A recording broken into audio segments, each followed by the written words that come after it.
Alam niyo yung feeling na kasama natin ang mga anak natin, yung tipong napakasaya lang ng buong araw natin.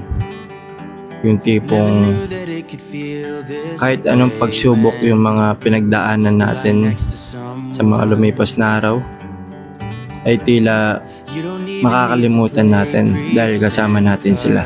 'Di ba?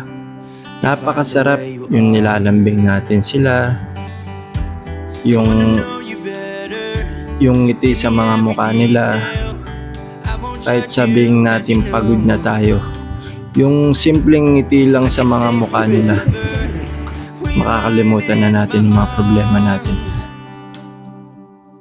Pero may mga araw talaga na kailangan mo nang maghiwalay. Bye-bye! Love you! Bye-bye! Umawalay sa kanila dahil masyado pa silang bata para ipaliwanag natin sa kanila ang lahat-lahat.